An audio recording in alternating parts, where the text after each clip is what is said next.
తిరిగి BCN news కి స్వాగతం. శ్రీ చౌడేశ్వరి దేవి జయంతి ఉత్సవ వేడుకలు కడప జిల్లా పొద్దుటూరులో అంగరంగ వైభవంగా నిర్వహించారు.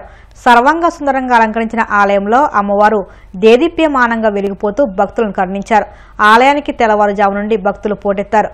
ప్రత్యేక అలంకరణలో అమ్మవారు భక్తులకు దర్శనమిచ్చారు. ప్రత్యేక పూజలు, దీప ధూప నైవేద్యాలు, హారతులు, అష్టోత్తరాలతో అమ్మవారి జయంతి ఉత్సవాలు ఘనంగా నిర్వహించారు. మధ్యాహ్నం దాదాపు 5,000 మందికి అన్నదాన కార్యక్రమం నిర్వహించారు.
పొద్దుటూరులో ఉన్నటువంటి అన్ని టెంపుల్ల కంటే ఇక్కడ చాలా ప్రశస్తమైనటువంటిది. ఇది దాదాపు ఒక 100 ఏళ్ళు, దగ్గర 90 నుంచి 100 ఏళ్ళ ఆ ప్రాంతంలో ఉండా చెన్నయ్య అని ఆయన ఏర్పాటు చేయడం జరిగింది. వారితో పాటు ఇక్కడ బడిగించల వాళ్ళు, నాగమనయ్య, తర్వాత చౌడం సుబ్బయ్య వీళ్ళంతా కలిసి ఈ అమ్మవారి టెంపుల్ ఏర్పాటు చేయడం జరిగింది. ఎప్పుడు ఏర్పాటు చేసినారంటే ఇక్కడ పాతకాలంలో ఈ సుబ్బిరెడ్డి కొట్టాలలో ఉన్నటువంటి ఇక్కడ వీళ్ళకు సుబ్బిరెడ్డి కొట్టాల ఉన్న ప్రజలకు అప్పుడు వాంతులు కొంచెం మోషన్స్ అవుతా ఉంటే కన్నా ఆ టైంలో ఇక్కడ చింత చెట్టు ఉంది. ఆ చింత చెట్టు ప్రాంతంలో ఒక జోల మూసి ఒక దీపం పెట్టినారు అఖండలం అనేసి. అది కాలక్రమేణా ఏం చేశారంటే ఇంకా టెంపుల్ పెట్టాలనే ఉద్దేశంతో అక్కడ కుండా చెన్నయ్య వీళ్ళంతా ఏర్పాటు చేయి అమ్మవారు విగ్రహ ప్రతిష్ట. అప్పనపల్లి నుంచి ఒక ఆయన వచ్చేసి ఆయన ప్రతిష్ఠ చేసినటువంటి టెంపుల్ ఆ బీజాక్షర ప్రభావంతో ఇప్పుడు దేదీప్యమానంగా అమ్మవారి టెంపుల్ వెలుగుతూ ఉంది. అందరూ ఇక్కడ భక్తులు చాలా సాయం చేస్తున్నారు. భక్తుల యొక్క కోరికలు తీర్చేటువంటి అమ్మవారు మా చౌడేశ్వరి తల్లి.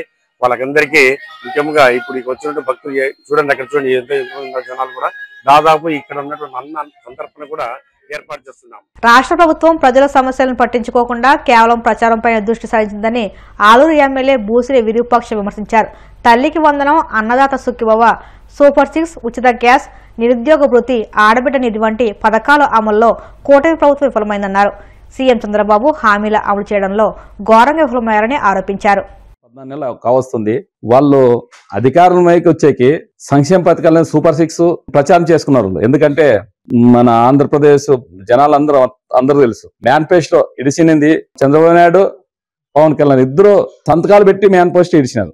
అలాంటిది ఈరోజు గత ఎన్నికలలో అచ్చెన్నాయుడు ఆయన 14 నుంచి 19 వరకు మంత్రి, మళ్ళీ ఇప్పుడు ప్రజెంట్ మంత్రి గారు. ఆయన పోయిన ఎలక్షన్ అప్పుడు ఆయన రాష్ట్ర అధ్యక్షుడు గాని అలాంటి వ్యక్తి ఆడబిడ్డ నిధి ప్రతి అక్కా చెల్లెమ్మకి ఎంతమందికి ఉంటే అంతమందికి మేము ఖచ్చితంగా ఇద్దరున్నా ముగ్గురుంటే 4,500, 4 ఉంటే 6,000 ఇస్తామని ప్రచారం చేసినారు.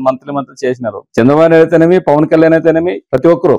అలాంటిది ఈరోజు అన్యాయంగా ప్రజలను మోసం చేసి వాళ్ళు ఏదో ఒకటి మేము ఆ సీట్లో కుసునల తప్ప వేరే ప్రజలకు ఏదో చేస్తామనే విధం కాదు. అది అమ్మవారిని తల్లికి వందనమని ఎంతమంది ఉంటే అంతమందికి ఇస్తామని అది నీరు గార్చిన మనం చూస్తున్నాము. కొంతమందికి నాకు తెలిసి 87 లక్షల మంది ఉన్నారు మనకి తల్లికి వందన అమ్మఒడి పిల్లలు. అలాంటిది నాకు తెలిసి 30 లక్షలు 40 లక్షలు కానీ వేయలే వాళ్ళ అకౌంట్లకి. అవి కానీ చాలా మందికి 8,000, 6,000, 11,000, 13,000 అలాగే పడినాయి. ఎందుకంటే ఇప్పుడు ఎవరైనా బయటపడితే మనకేమన్నా సంక్షేమ పథకాలు మళ్ళీ వస్తాయేమో రావేమో అనే భయం ప్రజల్లోన సృష్టిస్తున్నారు. అలాంటిది ఈ రోజు వీళ్ళు ఆయన రాష్ట్ర అధ్యక్షుడు చేసినాడు, ప్రజెంట్ మంత్రిగా ఉన్నారు, వ్యవసాయ శాఖ మంత్రి అయినా అలాంటి వ్యక్తితో ఈ రోజు ఆడబిడ్డని ఇదని వాళ్ళకి అంత ఆడబిడ్డలకి 15 ఏళ్ళంటే రాష్ట్రాన్ని నమ్ముకోవాలంటారు. మోసం చేసి మీరు జగన్మోహన్ రెడ్డి లాగా మాట తప్పకుండా వేసేది కాదు, మీరు మోసం చేసి అధికారంలో సీట్లో కూర్చోవాలి అంతే.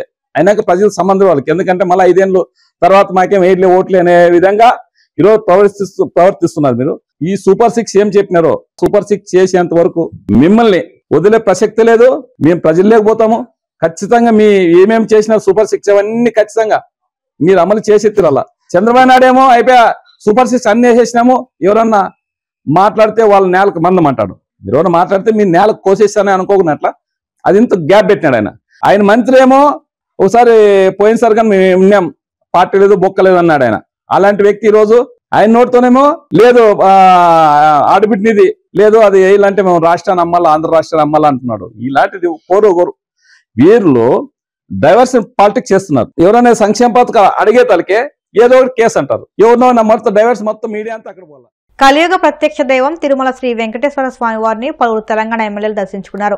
వీఐపీ విరామ సమయంలో ఎమ్మెల్యేలు గడ్డం వినోద్, ధనపాల్ సూర్యనారాయణలు కుటుంబ సభ్యులతో కలిసి వేరువేరుగా స్వామివారి సేవలో పాల్గొని మొక్కులు చెల్లించుకున్నారు. దర్శనానంతరం వీరికి రంగనాయకుల మండపంలో వేద పండితులు వ్యాసవచనం అందించగా ఆలయ అధికారులు స్వామివారి తీర్థప్రసాదాలు అందజేసి పట్టు వస్త్రంతో సత్కరించారు. భారత్ బ్రిటన్ సంబంధాల్లో ఇవాళ చరిత్రాత్మక రోజు అని ప్రకటించారు భారత ప్రధాని నరేంద్ర మోదీ. చాలా ఏళ్ల కృషి తర్వాత భారత్ బ్రిటన్ మధ్య సమగ్ర ఆర్థిక వాణిజ్య ఒప్పందంపై సంతకాలు జరగడం సంతోషకరమన్నారు. AI, సైబర్ సెక్యూరిటీ అంశాల్లో ఇరు దేశాలు కలిసి ముందుకు సాగుతామని చెప్పారు. బ్రిటన్ భారత భాగస్వామ్యంలో కొత్త అధ్యాయం ప్రారంభమైందని అన్నారు.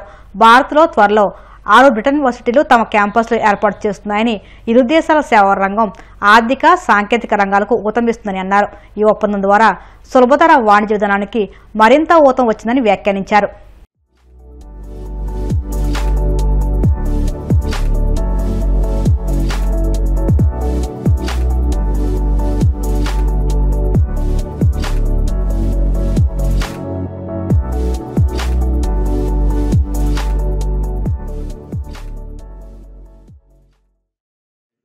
मैं हृदय से आपका बहुत बहुत आभारी हूँ इस भव्य स्वागत के लिए, भव्य सम्मान के लिए। और चेकर में आज एक नया इतिहास रचने हम जा रहे हैं और भारत और यूके मिलकर के एक नए इतिहास की नींव डाल रहे हैं। एक्सेलेंसी, इस 1 वर्ष में हमें तीसरी बार मिलने का मौका मिला है।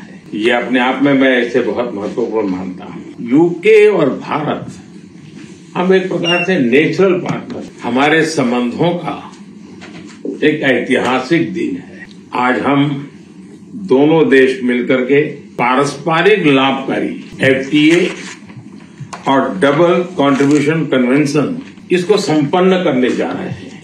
ये अपने आप में भारत और यूके भावी पीढ़ी के लिए एक बहुत मजबूत रास्ता तैयार कर रहा है। व्यापार और उद्योग के क्षेत्र में एक नया अध्याय जुड़ रहा। हमारे किसान, हमारे MSMEs, हमारे युवा, मैं समझता हूं उनके लिए अनेक नए अवसर पैदा हुए। इतना ही नहीं, 21वीं सदी ये टेक्नोलॉजी ड्रिवन सदी है। ऐसे में भारत और यूके के युवा, उसमें भी स्किल्ड युवा, ये मिलकर के एक नए विश्व के निर्माण में बहुत बड़ा योगदान देंगे। 21वीं सदी की टेक्नोलॉजी नित्य नूतन इनोवेशन की अपेक्षा करती है। जब यूके और भारत के स्किल्ड युवा, उनका दिमाग, उनका हुनर जुड़ जाता है तो विश्व के लिए एक बहुत बड़ी विकास की गारंटी प्रोवाइड करता है। इससे रोजगार बढ़ेगा, एक प्रकार से स्किल मोबिलिटी को बल मिलेगा। और मैं समझता हूं कि विजन 2035 उसको हमारी जो कॉम्प्रिहेंसिव स्ट्रेटेजिक पार्टनरशिप है उसको नई गति मिलेगी, नई ऊर्जा मिलेगी। एक्सेलेंस, मैं फिर एक बार आपका हृदय से बहुत बहुत आभार व्यक्त करता हूं। इस शानदार शुरुआत में भारत और यूके की एक भागीदारी को मजबूती देने में आपकी बहुत बड़ी भूमिका है। मैं आपका बहुत अभिनंदन करता हूं। వార్తలు ముగించే ముందు ముఖ్యాంశాలు మరొక్కసారి. మార్కాపురంని జిల్లా చేయడంతో పాటు కలెక్టరేట్ ని కేటాయిస్తామన్న మంత్రి DBV స్వామి. రోడ్లు వేయడంతో పాటు వెలుగొండ ప్రాజెక్టు పూర్తి చేస్తామని స్పష్టం. వైసీపీపై నిత్యం బురదలడమే లక్ష్యంగా ఎల్లో మీడియా పనిచేస్తుందన్న మనోహర్ రెడ్డి. పార్టీని అప్రతిష్ట పాలు చేయడానికే అత్యంత హేయంగా వ్యవహరించిందని మండిపాటు.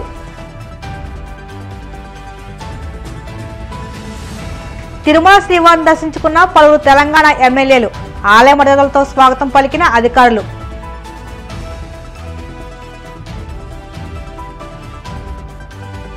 బ్రిటన్ భారత్ భాగస్వామ్యంలో కొత్త అధ్యాయం ప్రారంభమైందన్న ప్రధాని మోదీ. ఏఐ, సైబర్ సెక్యూరిటీ అంశాల్లో ఇరు దేశాలు కలిసి ముందుకు సాగుతామని వెల్లడి. ఈ వార్తలు ఇంతటితో సమాప్తం. మరిన్ని వార్తల కోసం BCN digital YouTube channel, Facebook పేజీని ఫాలో అవ్వండి. అప్డేట్ వార్తల కోసం ప్లీజ్ సబ్స్క్రైబ్.